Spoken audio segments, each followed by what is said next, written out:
2026ஆம் ஆண்டு சட்டமன்ற தேர்தலுக்கான புதிய தமிழகம் கட்சியினரிடத்தில்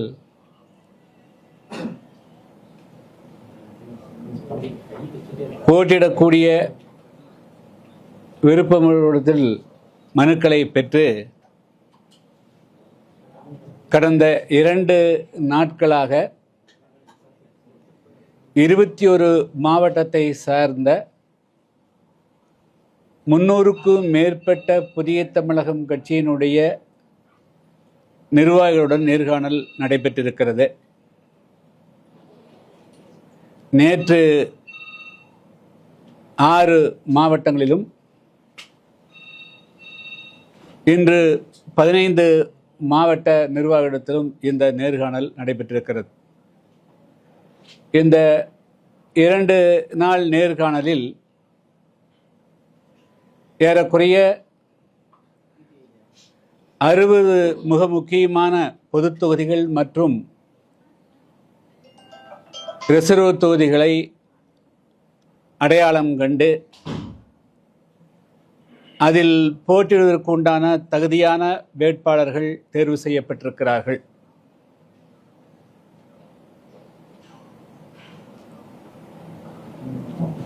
இன்னும் எஞ்சியிருக்கக்கூடிய 10 மாவட்டங்களுக்கு மேல் அடுத்த 2 தினங்களில் அவரிடத்திலும் நேர்காணல் நடைபெறவிருக்கிறது. கடந்த காலங்களை விட இந்த ஆண்டு எண்ணற்ற புதிய தமிழகம் கட்சியினுடைய நிர்வாகிகள் கடந்த 2 நாட்கள் நடைபெற்ற நேர்காணத்தில் மிகவும் ஆர்வத்தோடு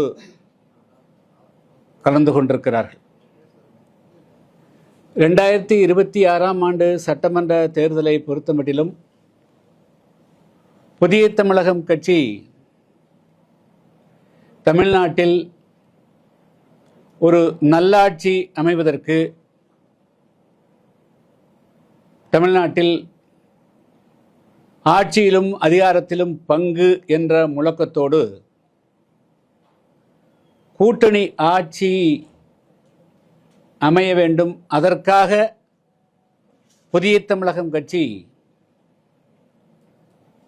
அனைத்து விதமான செயல்பாடுகளையும் மேற்கொள்ளும் என்று ஏற்கனவே கடந்த ஜனவரி மாதம் 7ஆம் தேதி என்று புதிய தமிழகம் கட்சியின் 7வது மாநாட்டிலே தீர்மானம் நிறைவேற்றியிருக்கிறோம். அதனுடைய அடிப்படையில் தமிழ்நாட்டில் ஒரு ஆட்சி மாற்றத்தை உருவாக்குவதற்கும் ஊழலற்ற, கனிவள கொள்ளைகள் இல்லாத, தமிழ்நாட்டில் மது, போதை, புகை அறவே இல்லாத, லஞ்சம் நாவல்யம் இல்லாத ஒரு ஆட்சியை அமைப்பதற்கு முழு முயற்சியை எடுக்க வேண்டும் என்ற அடிப்படையில் கட்சி எனக்கு வழங்கக்கூடிய அதிகாரத்தினுடைய அடிப்படையில் நாங்கள் தமிழ்நாட்டில் ஏற்கனவே 2019ஆம் ஆண்டு நாடாளுமன்ற தேர்தலிலும் 2024ஆம் ஆண்டு நாடாளுமன்ற தேர்தலிலும் தேசிய ஜனநாயக கூட்டணியில அங்கம் பெற்றதனுடைய அடிப்படையில் இன்று இந்த தேசிய ஜனநாயக கூட்டணிக்கு தமிழ்நாட்டில் அஇஅதிமுக தலைமை தாங்கிறது என்ற அடிப்படையில் அவர்களோடு பல கட்ட சுற்று பேச்சுவார்த்தைகளை நடத்தினோம். நேரடியாகவே நான் ஒரு முறை தமிழ்நாட்டினுடைய முன்னாள் முதலமைச்சர், அதை அஇஅதிமுக பொதுச்செயலர் எடப்பாடி பழனிசாமி அவருடைய அவர் இல்லத்திலே சந்தித்து பேசினோம். அதற்கு பிறகு அவர்களுடைய பிரதிநிதிகள், மிக முக்கியமான முன்னாள் அமைச்சர்கள், நாடாளுமன்ற உறுப்பினர்கள் ஒரு 4-5 முறை நானும் அவர்களை சந்தித்தேன். அவர்கள் என்னுடைய இங்கே இல்லத்திலும் சந்தித்தார்கள், சென்னையிலும் சந்தித்தோம். மிக முக்கியமாக நாங்கள் அவருடைய சந்திப்பின் போது வைத்த முக்கியமான கோரிக்கை ஒன்று, 2019ஆம் ஆண்டு நடைபெற்ற நாடாளுமன்ற தேர்தலின் போதும், அதே 2024ஆம் ஆண்டு நாடாளுமன்ற தேர்தலின் போதும் பேச்சுவார்த்தையின் போது எங்களுக்கு தென் தமிழகத்திலே நீண்ட நாட்களாக ராஜ்யசபா யாருக்கும், குறிப்பாக தேவேந்திரோட மக்களுக்கு, ஒடுக்கப்பட்ட மக்களுக்கு கொடுக்கப்படவில்லை. எனவே ஒரு ராஜ்யசபா சீட்டு கொடுக்கப்பட வேண்டும் என்றும், அதே போல நாங்கள் புதிய தமிழகம் கட்சி 21 மாவட்டங்களில் வலுவாக ஒரு 120க்கு மேற்பட்ட தொகுதிகள் வலுவாக இருக்கிறது. 12லிருந்து ஒரு 15 தொகுதிகள் எங்களுக்கு கொடுத்தால்தான் நாங்கள் இந்திய தேர்தல் ஆணையத்தினுடைய விதிமுறைகளின்படி தனிச்சின்னத்திலே போட்டியிட முடியும் என்ற கருத்தை முன்வைத்தோம்.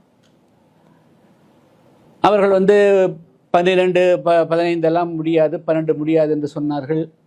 அதற்கு பிறகு 9, 8 என்று வந்தார்கள். கடைசியாக மிக முக்கியமான ஒருவர் நீங்கள் சரியாக 7 இடங்களை எழுதி கொடுங்கள், அதை நாங்கள் நிறைவு செய்வோம் என்று சொன்னார்கள். அதில் குறிப்பாக புதிய தமிழகம் கட்சி ஏறக்குறைய 21 மாவட்டங்களில் வலுவாக இருந்தாலும் கூட மிக அதிகமாக நாங்கள் களப்பகுதியாக தளமாக இருக்கக்கூடிய தூத்துக்குடி மாவட்டம், கொடியங்குளம் பிரச்சனைக்காக போரிட்ட காரணத்தினால தூத்துக்குடி மாவட்டத்திலே ஓட்டப்பிடாரம் சட்டமன்ற தொகுதி, 2வது மாஞ்சோலை தேயிலை தோட்ட தொழிலாளர்களுடைய போராட்டம் என்ற காரணத்தினால் தென்காசி நாடாளுமன்ற தொகுதியில் நான் 7 முறை போட்டியிட்டிருக்கிறேன். அங்கே அந்த தென்காசி நாடாளுமன்ற தொகுதியில் 3 ரிசர்வ் தொகுதிகள் இருக்கின்றன. ஒன்று சங்கரங்கோயில், 2வது வாசவநல்லூர், 3வது ஸ்ரீவில்லிபுத்தூர். அதில் 2 கொடுத்தால் பரவாயில்லை என்று நாங்கள் கேட்டோம். கடைசியாக 1வது 3ல் 1வது அந்த தென்காசி நாடாளுமன்ற தொகுதியில் ஒரு தொகுதியாக கொடுக்கணும். அதுக்கு பிறகு ராமநாதபுரத்துக்கு பரமக்குடி, அதுக்கு பிறகு நிலக்கோட்டை, வால்பாறை, இதுபோல் அதே போல் மத்திய பகுதிக்கு ஒன்று, டெல்டா பகுதிக்கு ஒன்று, அவர்கள் கடைசியாக 7 தொகுதிகள் எழுதி வாங்கி சென்றார்கள். அதுக்கு பிறகு மீண்டும் ஒருத்தர் இல்லை, நீங்கள் நாங்கள் இது கொஞ்சம் பரிசீலித்தோம், எங்களுக்கு கொஞ்சம் கடினமாக இருக்கிறது, இன்னும் 2 ஏதாவது குறைத்து கொண்டு 5 கொடுத்தால் நாங்கள் உறுதி செய்து விடுகிறோம் என்று கோயம்புத்தூரில் ஒரு 5-6 தினங்களுக்கு முன்பு எழுதி வாங்கி கொண்டு சென்றார். அப்புறம் பார்த்தா அந்த 5ம் அவங்க கொடுக்கல. அதுக்கு பதிலாக நீங்கள் திருவிடை நில்லுங்க அப்படின்னு சொல்லிட்டு கும்பகோணத்து பக்கத்தில் ஒரு தொகுதியை சொன்னாங்க. கும்பகோணத்தில் எங்களுக்கு கும்பகோணம் பகுதியில் திருவிடைமதுரையில் எங்களுடைய புதிய தமிழகம் கட்சிக்கு பெரிய வலு ஒன்றும் கிடையாது. டெல்டாவில் இப்போ கீழ்வேலூர் இருக்குது, திருத்துறைப்பூண்டியில் இருக்கிறோம், திருவாரூர் இருக்கிறோம், மன்னார்குடியில் இருக்கிறோம், அதே போல் திருவையாறில் கொடுக்க முடியும். பட் ஆனால் அங்கே எங்களுக்கு சாத்தியமில்லை என்று சொல்லிவிட்டோம். ஆனால் அதுக்கு பிறகு அவர்கள் தொடர்ச்சியாக அதுக்கு பிறகு எந்த விதமான பேச்சுவார்த்தைகளும் முன்னேற்றம் இல்லை. திடீரென்று பத்திரிகையாளர் சந்திப்பில் ஒரு எடப்பாடி பழனிசாமி அவர்கள் அது ஏதோ பேச்சுவார்த்தை நின்று போய்விட்டது என்று சொல்லிவிட்டார்.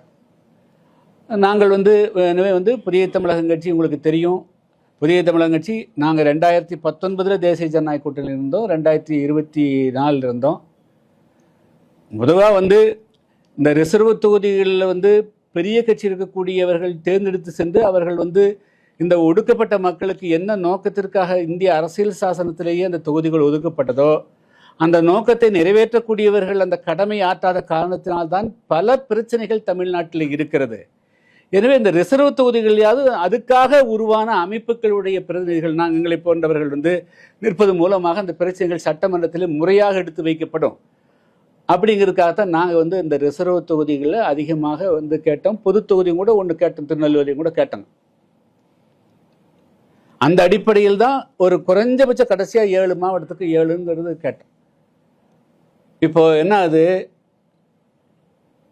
என்ன கொடுக்குறாங்க அப்படிங்கிறது என்ன, அதாவது பேச்சுவார்த்தைகள் என்று சொன்னால் ஒரு பார்கெனிங். நாங்கள் 12 கேட்டால் அவங்க ஒரு 4-5 ஸ்டார்ட் பண்ணி ஒரு மிட்வே நிற்கிறது. அப்படித்தான் கடந்த காலங்களில் நாங்கள் இப்போ 2001 அன்றைய முதல்வர் கலைஞர் அவர்கள் பேசிய போதோ அம்மையா ஜெயலலிதா பேசிய போதோ அது இப்படித்தான் நடந்திருக்கிறது. ஆனால் இப்பொழுது அது போன்ற அணுகுமுறைகள் இல்லை. அப்போ என்னன்னா நாங்கள் தொடர்ச்சியாக இந்த கடந்த 5 வருஷத்தில் பார்த்தீங்கன்னா நாங்கள் பல்வேறு விதமான போராட்டங்களை தனியாக எடுத்திருக்கிறோம். உங்களுக்கு தெரியும், மாஞ்சோலை தேயிலை தோட்ட தொழிலாளர்களை ஏறக்குறைய 5000க்கு மேற்பட்டவர்களை சட்டவிரோதமாக வெளியேற்றிட்டாங்க. அவருடைய வாக்குரிமையும் கூட 2000 பேருக்கு அவங்களுடைய ஓட்டர் லிஸ்ட் கூட இல்லை. இன்று வரையிலும் அவர்களுக்காக புதிய தமிழகம் கட்சி தான் போராடிட்டு இருக்குது. வேற எந்த அரசியல் கட்சியும் போராடல, அதிமுக போராடல. ஆளுநர் மாளிகை நோக்கி வந்து தமிழ்நாட்டில் வந்து மதுவிலக்கை அமல்படுத்தணும், 1,00,000 கோடி ஊழல்னு சொல்லிட்டு நாங்கள் தான் பேரை நடத்தணும், அவங்க ஆதரவு கொடுக்கல. தமிழ்நாட்டில் 300க்கும் மேற்பட்ட படுகொலைகள் வந்து தூத்துக்குடி, திருநெல்வேலி, தென்காசி, விருதுநகர் மாவட்டங்கள் நடைபெற்றிருக்குது. யாரும் ஒரு கண்டன குரல் எழுப்பல, நாங்கள் தான் போராடிக்கிறோம். இப்படியெல்லாம் எங்களோடு சேர்ந்து குரல் கொடுக்காவிட்டாலும் கூட 2019 2024 நாடாளுமன்ற தேர்தலையும் தேசிய ஜனநாயக கூட்டணியில் அங்கம் பெற்ற காரணத்தினால் அதனுடைய தொடர்ச்சி நீட்சியாக இருக்க வேண்டும் என்ற நல்லெண்ணத்தோடு தமிழ்நாட்டில் இந்த மதுவிலக்கு வெளியிடணும். அதே போல் லஞ்ச லாவண்யம் இல்லாமல் இளைஞர்களுக்கு வேலை வாய்ப்பு கிடைக்கின்ற பொழுது அதுக்கெல்லாம் வந்து காசு பணம் கேட்காம வந்து வேலை வாய்ப்பு கிடைக்கணும், அதுக்குண்டான ஒரு ஆட்சி அமையணும், அந்த ஆட்சியில் புதிய தமிழகம் இருக்க வேண்டும் என்ற அடிப்படையில் தான் வந்து நாங்கள் வந்து அதிமுக அணியில் இடம்பெறுவதற்காக பெரும் முயற்சி எடுத்துக்கொண்டோம்.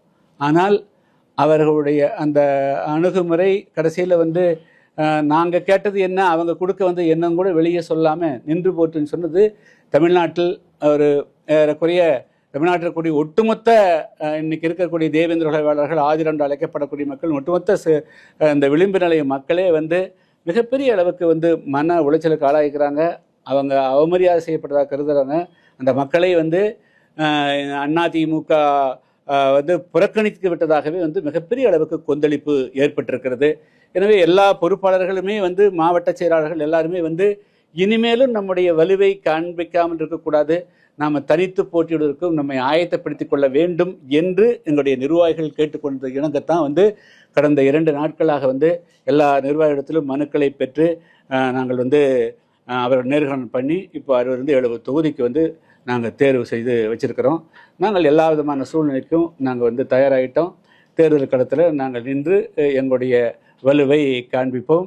இன்னும் சொல்லப்போனால் 1996 புதிய தமிழகம் கட்சியின் வரலாறு எப்படி துவங்குச்சுன்னா, நாங்கள் வந்து 6 சட்டமன்ற தொகுதியில் தான் போட்டிட்டோங்க. அப்போ அன்னைக்கு கட்சியே உருவாகலை, வெறும் கூட்டமை தான் வச்சுருந்தேன்.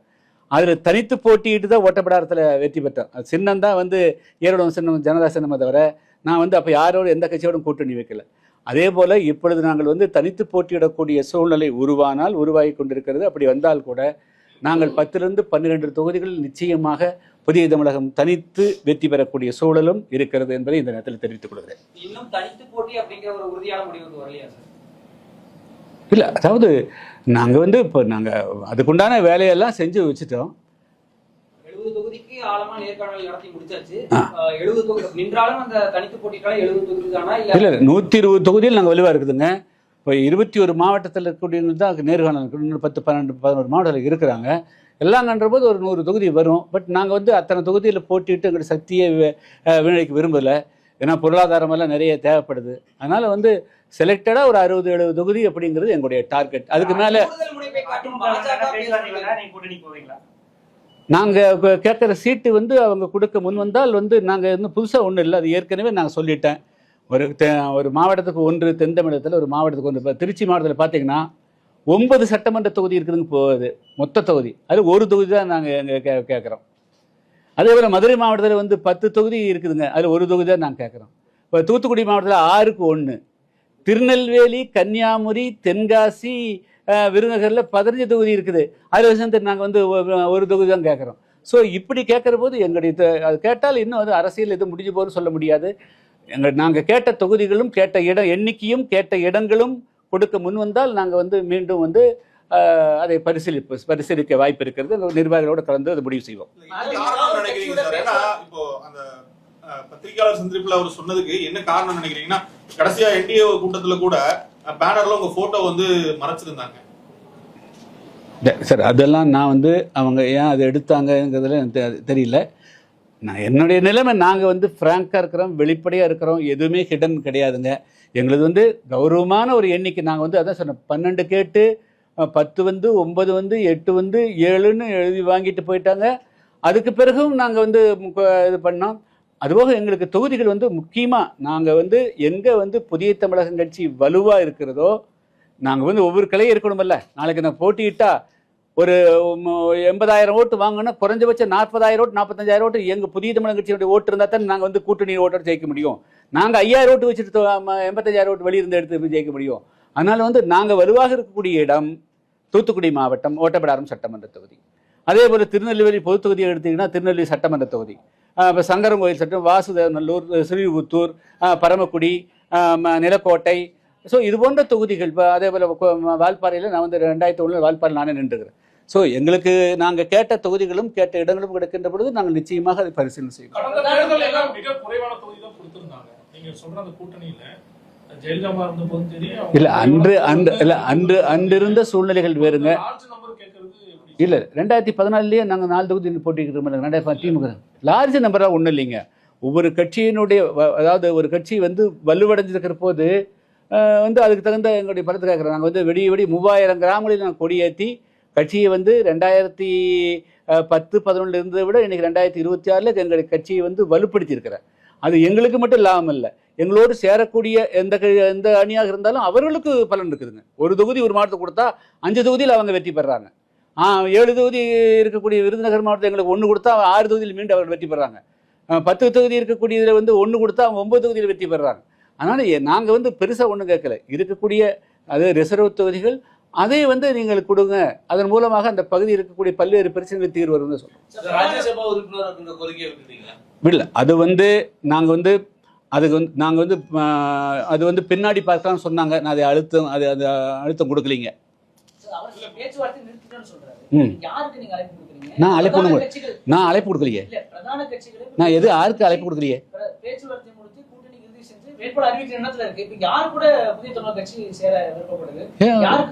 இல்ல நாங்க யாருக்கு கோரிக்கை வைக்கலையே. எந்த கோரிக்கை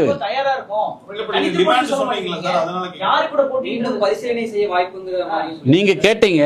அவர் கேட்டாரு. அந்த இல்ல அதாவது அரசியலில் வந்து வாய்ப்பு இருக்குமான்னு கேட்டாரு. அவர்கள் வந்து எங்களுடைய கோரிக்கையை ஏற்று அவங்க வித்ட்ரா பண்ணிட்டு கொடுக்கறதுக்கு வாய்ப்பு இருக்குல்ல. அப்படி ஒரு சூழ்நிலை வந்தால் நாங்கள் பரிசீலிப்போம்னு சொன்னோம். நாங்கள் வந்து யாருக்கு அழைப்பெல்லாம் கொடுக்கல ஆச்சுங்களா. அவரோட நண்பர் கேட்டாரு, அந்த கேள்விக்கு உண்டான பதில்.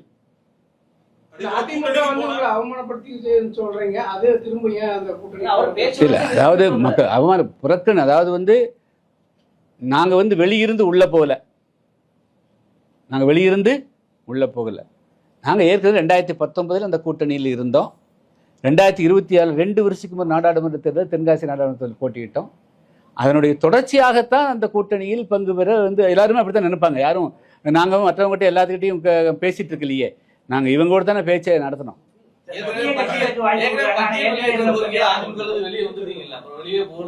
2024 கூட நடந்தோம்ல. 2024 நாடாளுமன்ற தேர்தலில் ஒன்றா தான். அதுக்கு பிறகு சார் இங்க பாருங்க, அதாவது புதிய தமிழகம் கட்சி நான் நேர்காணல் சும்மா நடத்த முடியாதுல்ல. நேர்காணல் இத்தனை பேர் 300 பேரை அழைத்து நேர்காணல் நடத்துகிறோம்னா நாங்கள் வந்து தேர்தலில் வந்து தொகுதியும் கூட கடையாங்கட்டமில்லை. 60லேருந்து 70 தொகுதி என்று முடிவு செஞ்சோமில்லை. அதுக்காக தனித்து போட்டியிடுவதற்கும் நாங்கள் வந்து முழுமையாக ஆயத்தமாயிட்டோம். அதுக்குண்டான பணி தான் வேட்பாளரை வந்து இன்னும் 2 நாளில் நாங்கள் வந்து அறிவிக்க போகிறோம். அந்த பேட்டி இன்னைக்கு வந்திருக்கு. அதுல வந்துட்டு ஆக்சுவலா ஜான் பாண்டியன் அவருக்கு விருதுங்க எங்களை வந்துட்டு ஆக்சுவலா வந்து புறக்கணிச்சதுனால வந்து அதிமுக தோக்கக்கூடிய இதுக்கு வாய்ப்புகள் அதிகமா இருக்குன்னு சொல்லியிருக்கீங்க. அது களத்தில் பார்க்கணும், நிறைய பார்க்கணும்.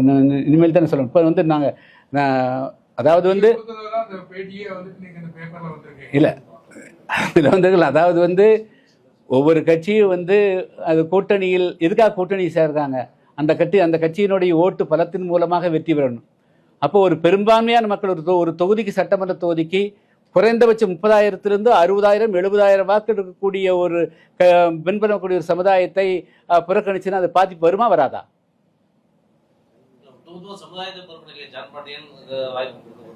எல்லாரும் சமுதாயத்தினுடைய பிரதிநிதிகளாக இருக்க முடியாதுங்க வச்சுங்களா. எல்லாரும் சமுதாயத்தினுடைய பிரதிநிதி வன்னியருடைய பிரதிநிதியை யாரை கொண்டு நிறுத்துறாங்க?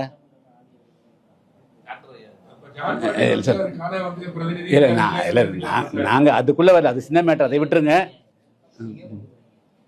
டைவர்ட் பண்ண வேண்டாம். மாற்று அணிகள் எதுக்கும் போறதுக்கான வாய்ப்பு இருக்கு சார். இப்ப அணிகள் புதிய இன்னைக்கு கூட வந்து ஒரு அணி உருவாயிருக்கு. சரிங்க. டிவிகேங்கற அணி இருக்கு. அவங்களோட எல்லாம் போறதுக்கான வாய்ப்பு இல்ல இல்ல இல்ல. இப்ப இந்த நிமிடம் வரையிலும் நாங்க வந்து நேற்றும் இன்றும் வந்து முழுக்க புதிய தமிழகம் கட்சியை வந்து நாங்கள் வந்து ஒரு 60லிருந்து 70 தொகுதிகளை தேர்வு செய்து அதில் போட்டியிடுவதற்கு தான் ஆயத்தப்படுத்துகிற. மாற்றணிகள் நீங்கள் சொல்கிற மாதிரி யார் தயாராக்குறாங்க என்னங்கிறது தெரியல. நாளைக்கு என்ன நடக்கும் என்று இப்பொழுது சொல்ல முடியாது. பேச்சுவார்த்தையில 5 ஃபைனலைஸ் பண்ணிட்டீங்க. பேச்சுவார்த்தைக்கு வர்றப்ப இன்னைக்கு கம்மியா இருந்தா நீங்க accept இல்லை அதெல்லாம் அதில் இல்லை. அதாவது அப்படி இல்லைங்க. அதாவது அவர்கள் எல்லாம் நாங்கள் எல்லாருக்கும் நெருக்கடிகள் இருக்கிறது, நீங்கள் இதை எழுதி கொடுங்கன்னு வாங்கிட்டு வந்து அத்தாட்சியை காமிக்கிறாங்க வச்சுங்களா. அதையும் கூட செய்யலையே அப்படிங்கிறது தான் எங்களுடைய கவலை. எப்படிங்க? எங்க புதிய தமிழுக்கு தான் நிறைய வெற்றி வாய்ப்பு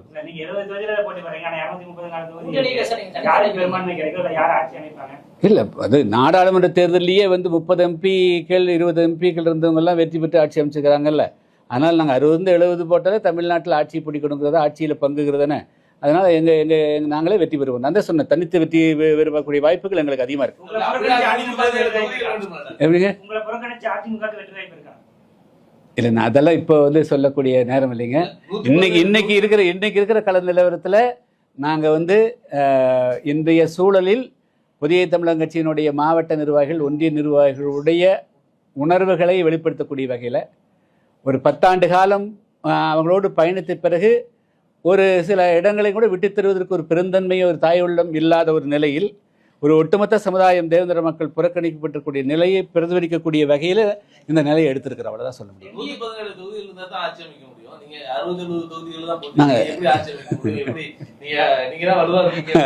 அது இன்னும் பல இல்லை. நாங்கள் இப்பொழுது அது அதில் ஃபோக்கஸ் பண்ணுறோன்னு சொல்கிறோம். ஆட்சி அமைக்கிறதெல்லாம் அவர்கிட்ட நாங்கள் ஆட்சியில் பங்கு பெறதான்னு சொல்லிக்கிறோம்.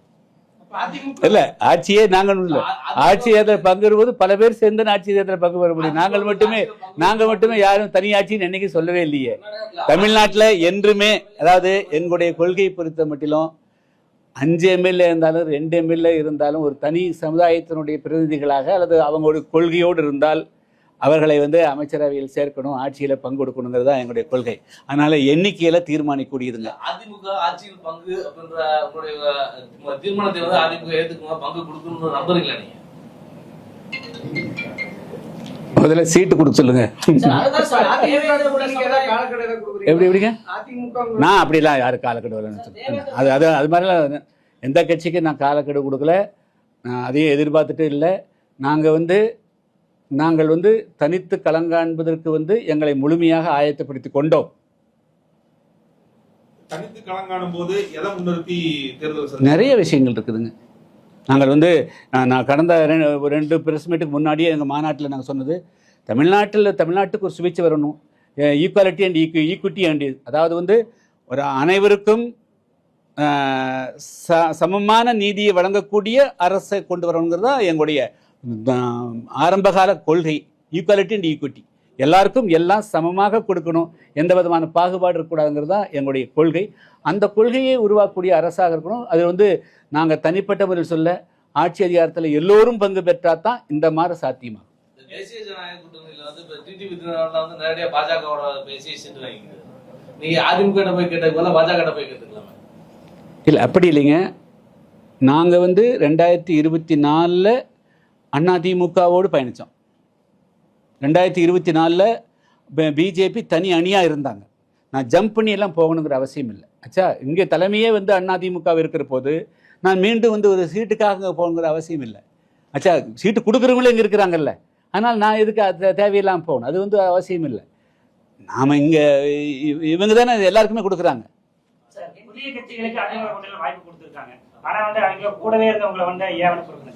சார், அது நீங்கள் அவங்ககிட்ட கேட்கணும் சார். நீங்கள் அவங்ககிட்ட டாக்டர் கிருஷ்ணசாமி அவர்களை நீங்கள் புறக்கணித்ததுக்கு அவங்க உங்கள் கூட எத்தனை வருஷம் ட்ராவல் பண்ணிக்கிறாங்க, அதுக்கு காரணம் அவங்க தான் சொல்லணும், வர நான் சொல்லலை. நான் என்னுடைய நிலைகளை நான் ஃப்ராங்காக எடுத்து வச்சிட்டேன். எந்த சந்தேகம் இருக்கக்கூடாதுக்காக எடுத்து வச்சிட்டேன்.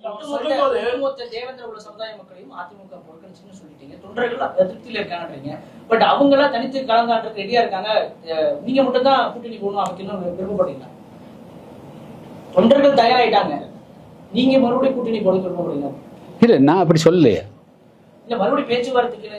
அரசியல் கூட்டம் எல்லாம் முடிஞ்சு எல்லாரும் டோர் க்ளோஸ் பண்ணிருப்பேன். ஃப்ளைட்டில் டோர் க்ளோஸ் பண்ணி ஃப்ளைட் டேக் ஆஃப் பண்ணலையே. அது இருக்கு. அரசியலில் தனி மனிதனுடைய இதுக்கெல்லாம் எல்லாம் கிடையாது. அது முக்கியமாக நாங்கள் எங்களுக்கு என்னைக்கையும் நாங்கள் கேட்கறது தானே முக்கியமானது. அது நான் அப்படியெல்லாம் இதை கொண்டு ஒரு தனி நபர்களுள்ள அடக்கலைங்க. நான் கிராஸாக ஒட்டுமொத்த தமிழ்நாட்டு மக்கள் புதிய தமிழக கட்சியினுடைய நலன், தென் தமிழகத்தில் நாங்கள் பேஸாக இருக்கக்கூடிய அந்த அந்த அந்த விஷயம் அந்த அடிப்பில் தான் இருக்கிறத தவிர ஒரு நபருக்கு தனியாக கொடுத்தாங்க அப்படிங்கிறத நான் பார்க்கக்கூடியதுன்னு இல்லை. அதெல்லாம் ஒரு பொருட்டே இல்லை. இல்லை, இப்போ அதுக்கெல்லாம் இன்னும் இப்போ நாங்கள் நேர்காணல் தான் முடிச்சுக்கிறோம் ஆச்சுங்களா. இன்னும் வேட்பாளர் இருக்குது, இன்னும் இதை ஒரு ஃபைனலைஸ் பண்ணணும், ஒரு ஃபைனல் சேவ் பண்ணணும். திருப்பி சமுதாயம் ஜாதி அப்படி ஒரு கட்டமைப்பிலே கொண்டு போறோமா? சாதிய கட்டமைப்பே தான் டெவலப் பண்ணி அவதான் ஒரு அரசு தீர்மானத்தை கொண்டு வரணுமா சார்? கொண்டு வரக்கூடாதுங்க. அதுக்கு என்ன சார் உங்களுடைய தீர்மானம் சார், உங்களோட ஐடியா சார்? என் கட்சி மாநாட்டு தீர்மானத்தை நல்லா படிங்க. என் கட்சி மாநாட்டுடைய தீர்மானத்தை படிச்சீங்கன்னா அதுக்கு ஒரு விடை இருக்கு.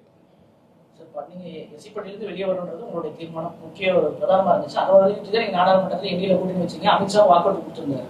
ஆனா இதுவரை நிறைவேற்றல. பட் அவங்க கூட்டணியில் மறுபடியும் தொடர்ந்து கேட்குங்க சார். ஒரே ஒரு புள்ளியை சுற்றியே ஒரு அரசியல் கட்சி செயல்பட முடியாது. இப்போ நடைபெறக்கூடியது தமிழ்நாட்டில் 8 கோடி தமிழ்நாட்டு மக்களுடைய பிரச்சனைகளை தீர்வு காணுது. அதில் இந்த ஆட்சி அமைப்பது மூலமாக நம்ம எந்த அளவுக்கு அதிகமாக நம்ம பங்கு பெற முடியும், நம்முடைய வாய்ஸ், நம்முடைய குரல் எந்த அளவுக்கு அதிகமாக பெறுவதுன்னு தான் பார்க்க முடியுமே தவிர ஒரே ஒரு இஷ்யூக்காகவே ஒரு சட்டமன்ற தேர்தலையோ நாடாளுமன்ற தேர்தலையோ அணுக முடியாது. நாங்கள் அப்படி அணுகலை சார். இப்போ நேற்று எடப்பாடி பழனிசாமி சொல்லும்போது அவங்களுடைய பேச்சுவார்த்தை எங்களுக்கு ஒத்து வரல, அதனால நிறுத்திட்டோம் அப்படிங்கிறாரு. அதாங்க அவர் சொல்ல. அதாவது அவங்க கேட்டதும் நாங்கள் சொன்னதும் ரெண்டு ஒத்துவலைங்கிறார். அது என்னங்க தெரியலைங்க. அவங்க இப்போ நாங்கள் கேட்டது எங்களுக்கு வந்தால் தானே நாங்கள் சொல்ல முடியும். ஒருவேளை அதிமுக கூட்டணியில் உங்களை சேர்த்தோம்னா தாமரை சின்னத்தில் போட்டியிடணும்னு ஏதாவது நிபந்தனை வச்சாங்கன்னா? இல்லை, அப்படியெல்லாம் நாங்கள் அந்த மாதிரிலாம் அப்படியெல்லாம் அந்த மாதிரி நிபந்தனைகள்லாம் அவன் எப்பவுமே சொன்னதில்லைங்க, எங்கிட்ட சொன்னதே இல்லை. அது போன்ற நிபந்தனைகள் இல்லை. இப்போ அதெல்லாம் பிரச்சனை இல்லைங்க. Number of seats, number of எந்த பிளேஸ் தான் முக்கியம். எண்ணிக்கையும் எந்த இடத்துல தொகுதிகள் ஒதுக்கப்படுங்கிறது தான் பிரச்சனையே தவிர மற்றபடி சின்னமெல்லாம் பிரச்சனை இல்லை. சின்னம்னா பெரிய சின்னம்னா சரி, அது எந்த காலம், அது புதிய தமிழகம் தனி எலெக்ஷன் கமிஷன் வாங்கி அந்த சின்னம் தான் போட்டுக்கிட்டு.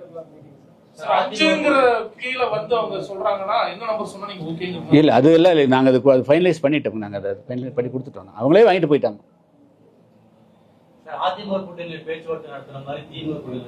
இல்லை சார், அப்படி இல்லை. இல்லை சார், அந்த மாதிரி எல்லாம் ஒன்றும் இல்லை சார். நாங்கள் யார்கிட்டையும் பண்ணல. இல்லைங்க, நாங்கள் வேற யார்கிட்டையும் பேசலைங்க. நாங்கள் இதே தான் 3 மாசமா நாங்கள் பேசிட்டு இருக்கோம். ஒவ்வொரு அரசியலையும் டாக்டர் கிருஷ்ணசாமிக்கு ஒரு பெரிய அரசியல் முக்கியத்துவம் இருக்கு. எல்லா அரசியல் கட்சியிலும் தேடி வீட்டுக்கு வருவாங்க. ஸ்டாலின் வந்திருக்காரு, முரளிதர் ராவ் வந்திருக்காரு, எல்லாரும் வீட்டுக்கு தேடி கிருஷ்ணசாமி பேச்சுவார்த்தை நடத்திட்டு இருந்த காலம் மாறி இப்ப கிருஷ்ணசாமி ஒரு அவருடைய வேல்யூ இந்த அரசியல் கட்சியில் வேண்டாம் சொல்லி இப்போ தள்ளி விட்டுட்டாங்க. அப்படி நம்ம யாரையும் அந்த மாதிரி குறைச்சி மதிப்பிட வேண்டாம். அவங்கெல்லாம் அப்படி போயிட்டாங்க வேண்டாம். அந்த அணுகுமுறைகள் அது காலகட்டத்துக்கு அவங்க மாறி இருக்கலாம். அதனுடைய பாதிப்புகள் என்னங்கிறத அந்த நிகழ்வுகள் நடக்கிற போது தான் தெரியும். வேண்டாம் என்று புறக்கணிச்சிருக்க முடியாது. நான் ஒன்றும் காத்திருக்கலையே. இன்னும் 2 நாள்ல நாங்கள் வேட்பாளர் பட்டியல் அறிவிக்க போறோம். நாங்கள் ஒன்றும் எதுக்கும் காத்திருக்கல. 4 நாளைக்கு முன்னாடி பேட்டி கொடுக்கும் போது கூட்டணிங்கிற வார்த்தையை பயன்படுத்த வேணாம், தனித்து போட்டிங்கிற வார்த்தையை பயன்படுத்த வேணாம், கூட்டணி சேருவோம் அப்படின்னு சொல்லி நீங்க அழுத்தமா பேட்டி கொடுத்து 4 நாளைக்கு முன்னாடி இருந்த நிலைமையில பேச்சுவார்த்தை உச்சகட்டமா இருக்கிற போது எப்படி நான் சொல்ல முடியும்? இந்த பேச்சுவார்த்தை நடந்து கொண்டிருக்கிற பொழுது நான் எப்படி சொல்ல முடியும்? நானாக எதையும் முறிச்சு கொள்றதுக்கு நான் முயற்சி செய்யலையே. அது எங்களுடைய நோக்கம் அது வரலங்களே. நாங்கள் ஒன்றும் அதுலேருந்து வெளியே போகணும்னு நினைக்கலையே. இந்த கூட்டணி முறிவு காரணம் அதிமுக மட்டும்தான் சொல்றேன். நீங்கள் தான் சொல்லணும். நான் என்னுடைய நிலைப்பாட்டை சொல்லிட்டேன். நீங்கள் அதுக்கு நீங்கள் தான் முடிவு சொல்லணும். 2 நாள்ல எத்தனை தொகுதிகளுக்கான வேட்பாளர் பட்டியல் அறிவிக்கும்? 70 தொகுதிகளுக்கு அறிவிச்சிருக்கீங்களா? இல்லை சார், இப்போ நம்ம அதுக்கு அதாவது தொகுதிகள் அடையாளம் காணணுங்க. அதில் நாங்கள் ஒரு 2 கட்டமாக அறிவிப்போம். முதல்ல ஒரு 30-40 அறிவிப்போம். அதுக்கு பிறகு 2 கட்டம் 3 கட்டமாக நாங்கள் அறிவிப்போம். நல்ல வேட்பாளர் வரணும், தகுதியான வேட்பாளர்கள் வரணும். இல்லை சார், அதெல்லாம் இப்போ ஆய்வில் இருக்குதுங்க. அது எல்லாமே 2 நாள் இல்லை, எல்லாமே நாங்கள் இப்போ ஆய்வில் இருக்குதுங்க. நாங்கள் எப்படி 60 தொகுதியில் நிறுத்தினால் நாங்கள் போட்டியிடமா, இல்லை 60 தொகுதிக்கு பிரச்சாரத்துக்கு போகணுமா அப்படிங்கிறதெல்லாம் பல விஷயங்கள் இருக்குது. அதை இப்போ பொறுத்து முடிவு பண்ணுவோம். பேச்சுவார்த்தைக்கான களம் அமைக்கணும் அப்படின்றதுக்காக தான் இந்த நேர்காணல் நடத்துறோம். ஏன்னா கடைசியா நீங்க தான் நடத்துறீங்க. தமிழ்நாட்டில் இருக்கிற எல்லா அரசியல் கட்சிகளும் நேர்காணல் முடிச்சு பங்கு கூட்டணி பங்கு பேச்சுவார்த்தை கட்டி போயிட்டு இருக்கிறப்ப கடைசியா அதான் வந்து நீங்க நேர்காணல் நடத்துறீங்க. இந்த நேர்காணல் மூலம் மற்ற கட்சிகளுக்கு அழுத்தம் கொடுக்குறீங்களா? இல்லை, அந்த மாதிரி எல்லாம் வந்து ஹிடன் அஜெண்டாலாம் ஒன்றும் இல்லைங்க. ஒரு ஒரு ஒரு ஒரு முயற்சி எடுத்தோம், அது ஒரு ப்ராசஸ் போச்சு. ப்ராசஸ் வந்து ஒரு அதுக்கு மேலே அது வந்து கண்டினியூ ஆகலை. அப்போ அதுக்காக நம்ம காத்துக்கொண்டு நேரத்தில் இருக்க முடியாது. 30ஆம் தேதி நம்ம ஸ்டார்ட் ஆகுது. Then we have to prepare our self. எங்களை வந்து அடுத்த கட்டத்துக்கு ஆயத்தமாகிக்கிறோம், அவ்வளோதான். இதுக்கப்புறம் இந்திய கூட்டணிக்கு வாய்ப்பு இல்லைன்னு தெளிவாக சொல்ல முடியுங்க? இல்லை, நான் வந்து நாங்கள் இதனுடைய முடிவு என்னங்க? நாங்கள் பண்ண என்ன அர்த்தது? நாங்கள் வந்து வேட்பாளர் நடத்தி தொகுதிக்கு முடிவு எடுத்தோம்னா என்ன அதனுடைய பொருள் என்ன? டபுள் ஸ்டாண்டர்ட்லாம் ஒன்றும் இல்லைங்க. சரியா? ஒரு கிளாரிட்டி இல்லையா? நான் தனித்து போட்டிக்கிறேன்னு சொல்லி ஒரு போல்டான ஒரு டிசிஷன் ஆகணும். இல்லை வந்தா கூட்டணி வந்தா வாய்ப்பு இருந்தா சேருவோம், அப்படி இல்லை அப்படின்னா தனிச்சு போட்டி. எந்த விதமான ஆம்பிகுட்டியும் எங்ககிட்ட இல்லைங்க. எந்த விதமான ஆம்பிகுட்டி எங்களுக்கு தெளிவாக இருக்கிறோம். அதான் சொல்லணும். அதாவது நாங்கள் வந்து ஒரு கட்சியோடு கூட்டணி பேசிகிட்டு இருந்தோம். அவர்களுக்கும் எங்களுக்கும் வந்து ஒரு இடத்துல ஸ்டாண்ட்ஸ்டில் ஆயிடுச்சு. அதுக்கு பிறகு ஒரு முன்னேற்றம் இல்லை. நாங்கள் எங்கள் பணி போய் செய்கிறோம், அவ்வளோதான். இதுக்கு மேலே என்ன நான் சொல்கிறதுக்கு இருக்குது? அவங்க அவங்க அவங்க இல்லை, அதுக்கு அவங்களே செஞ்சிருக்காங்க. தேவேந்திர குல வேளாளர் சமூகத்தை இதுபடுத்திட்டாங்க, அலட்சியப்படுத்திட்டாங்க அப்படின்னு சொல்றீங்க. அதுக்கப்புறமும் திரும்ப அவங்கள கூப்பிட்டா பார்க்கலாம்னு சொல்லி அவங்க இல்லை இங்கே பாருங்க, சாஃப்ட் கார்னர் இல்லை. அவருடைய கேட்ட கேள்விக்கு தான் நான் பதில் சொன்னேன். அவர் வந்து இல்லை, அப்படி இல்லை. அதாவது வந்து அரசியலில் வந்து எத்தனையோ மாற்றங்கள் நடக்கலாம் ஆச்சுங்களா. நீங்கள் வந்து 2006ஆம் ஆண்டு வைகோ அவர்கள் வந்து திமுக கூட்டணிக்கு வருவதாக இருந்து பேனர்லாம் வச்சுட்டாங்க. வைகோ வந்தாரா? ஸோ அதனால் வந்து அரசியலில் வந்து நிமிடத்துக்கு நிமிடங்கள் மாற்றங்கள் ஏற்படும். அந்த மாற்றத்தை கணக்கில் வச்சு சொல்கிறேனே தவிர வேற ஒன்றும் இல்லை. அப்படி இல்லை. நாங்கள் வந்து இறுதியாக வந்து நாங்கள் வந்து எங்களை ஆயத்தப்படுத்தி வைத்திருக்கிறோம். நாளைக்கு என்ன நடக்கிறது அது பார்க்கலாம். இல்லை சார், இல்லைங்க, அப்படி இல்லை. நோ அது மாதிரி எல்லாம் யாருமே எங்ககிட்ட பேசவும் இல்லை. அவங்க அசூரன்ஸும் கொடுக்கலைங்க. சார் அதுதானே சார் ஆயத்தப்படுத்திக்கிறேன். தனித்து நிற்க போகிறதுக்கு தானே சார் சொல்லியிருக்கிறேன். இப்போ என்ன புதிய தமிழகம் கட்சி தனித்து போட்டியிடுவதற்காகத்தானே வந்து 2 நாளாக வந்து 300க்கு மேற்பட்டவர்களை நேர்காணல் கண்டு 60லேருந்து 70 தொகுதிகளை அடையாளம் கண்டது தனித்து போட்டியிடுவதற்குத்தானே. வேற என்னங்க அது? புதிய தமிழகம் கட்சி தனித்து போட்டியிடுவதற்குத்தான் தங்களை ஆயத்தப்படுத்திருக்கிறது. வேற என்ன சந்தேகம் இருக்குது? அது நீங்க சொல்லிக்கலாமே தவிர நான் சொல்ல, என்னுடைய கருத்து அல்ல. எங்க நாமெல்லாம் வந்து அமெரிக்காவுக்கும் ஈரானுக்கும் சண்டை வரும்னு நினைச்சோமா? கேஸ் தட்டுப்பாடு வரும்னு நினைச்சோமா? அதனால புதிய தமிழகம் கட்சி 2026ஆம் ஆண்டு சட்டமன்ற தேர்தலில் இன்றைய சூழலில் இந்த நிமிடம் வரையிலும் எங்களை வந்து தனித்து போட்டியிடுவதற்கு ஆயத்தப்படுத்தி கொண்டு வருகிறோம் ஆச்சுங்களா. அதுக்கான நேர்காணல் முடிவிட்டு விட்டது, அவ்வளவுதான். சார் 60-70 தொகுதியில் நீங்க போட்டியிடறேன்னு சொல்லிருக்கீங்களா சார்? மற்ற தொகுதியில் உங்களோட ஆதரவு யாருக்கு? இல்லை, அந்த மாதிரி சுச்சுவேஷன் வராதுங்க. நாங்கள் வந்து இப்பொழுது வந்து ஒரு முக்கியமாக 60-70 இடம் கண்டுக்கிறோம். இன்னும் 20 மாவட்டத்தில் பார்க்குற போது அவர்களும் எல்லா எஞ்சி இருக்கிற தொகுதிகளிலும் போட்டியிட வேண்டும் என்று விரும்பினால் அதையும் நாங்கள் பரிசீலனை வந்து எல்லா தொகுதியிலும் போட்டியிடக்கூடிய சூழ்நிலை வரும். இல்லை, அந்த மாதிரி எல்லாம் இப்போ இன்னும் வந்து அதுக்கெல்லாம் ஒரே நாளில் இப்போ இல்லை, ஒரே நாளில் எல்லாருக்கும் தீர்வு சொல்லக்கூடாதுங்க. இன்னைக்கு வந்து நாங்கள் வந்து 300 பேர்கிட்ட வந்து இன்டர்வியூ பண்ணியிருக்கிறோம். புதிய தமிழகம் கட்சி 2026 சட்டமன்ற தேர்தலில் தனித்து போட்டியிடுவதற்கு எங்களை ஆயத்தப்படுத்திக்கிறோம். 150க்கு மேற்பட்ட இதில் 60-70 தொகுதிகளை வந்து நாங்கள் அடையாளம் கண்டிருக்கிறோம். பொறுத்திருந்து பாருங்க. எங்களுடைய இல்லை, மறுபடியும் கூப்பிட்டால் இல்லை, அதெல்லாம் சொல்ல நான் சொல்ல. அவருடைய கேள்விக்கு மட்டும்தான் பதில தவிர அது நானாக சொன்னது அல்ல. நீங்க நண்பர்கள் கேட்கறீங்க, அதுக்கு ஒரு பதில் சொல்ற, அவ்வளவுதான். அப்போ இன்னைக்கு அதெல்லாம் சொல்ல முடியாதுங்க. இன்னும் வந்து புதிய தமிழ்நாட்டில் இன்னும் அரசியல் கள நிலவரங்களே வந்து இன்னும் ஸ்டார்ட் ஆகலை. மனு தாக்கல் முடிந்து வித்ட்ரா முடிந்த பிறகுதான் வந்து தமிழ்நாட்டில் எப்படி அரசியல் களம் அமைகிறது என்று சொல்ல முடியும். எத்தனை அணிகள் இருக்கிறதுன்னு தெரியும். ஆச்சுங்களா? ஆட்சி மாற்றம் முக்கியம் அப்படின்னு சொன்னீங்க. ஆட்சி மாற்றம் வந்து முக்கியம், அதுக்காக தான் வந்து முயற்சி எடுத்துன்னு சொன்னீங்க. இப்போ நீங்க தனியா போட்டிடுறீங்க. திமுகவுக்கு எதிராக வந்து 4-5 அணிகள் வந்து போட்டிடுறதுனால மீண்டும் திமுக ஆட்சி வரதுக்கு வாய்ப்பு இருக்கலாங்க. அப்படின்னு யார் சொன்னாங்க? இல்ல, ஓட்டுகள் சிதறம் இல்லைங்க. அப்படி நீங்க அப்படி சிதறி ஏங்க பாதிப்பு வரும் அப்படின்ற அந்த ஒரு கான்பிடன்ட் கூட டாக்டர் இல்லையே. எப்படிங்க நாங்க போட்டிட்டா திமுகவுக்கு பாதிப்பு வரும் அப்படின்னு சொல்றதுக்கான கான்பிடன்ட் கூட இல்லையே. எல்லாம் அடுத்த பிரஸ் மீட்ல சொல்லுவோம். நாங்க வந்து ஒரே நாளைக்கு நீ சொல்லிட்டு பிரஸ் மீட் அப்புறம் நாளைக்கு அடுத்துக்கு வருவீங்க நீங்க.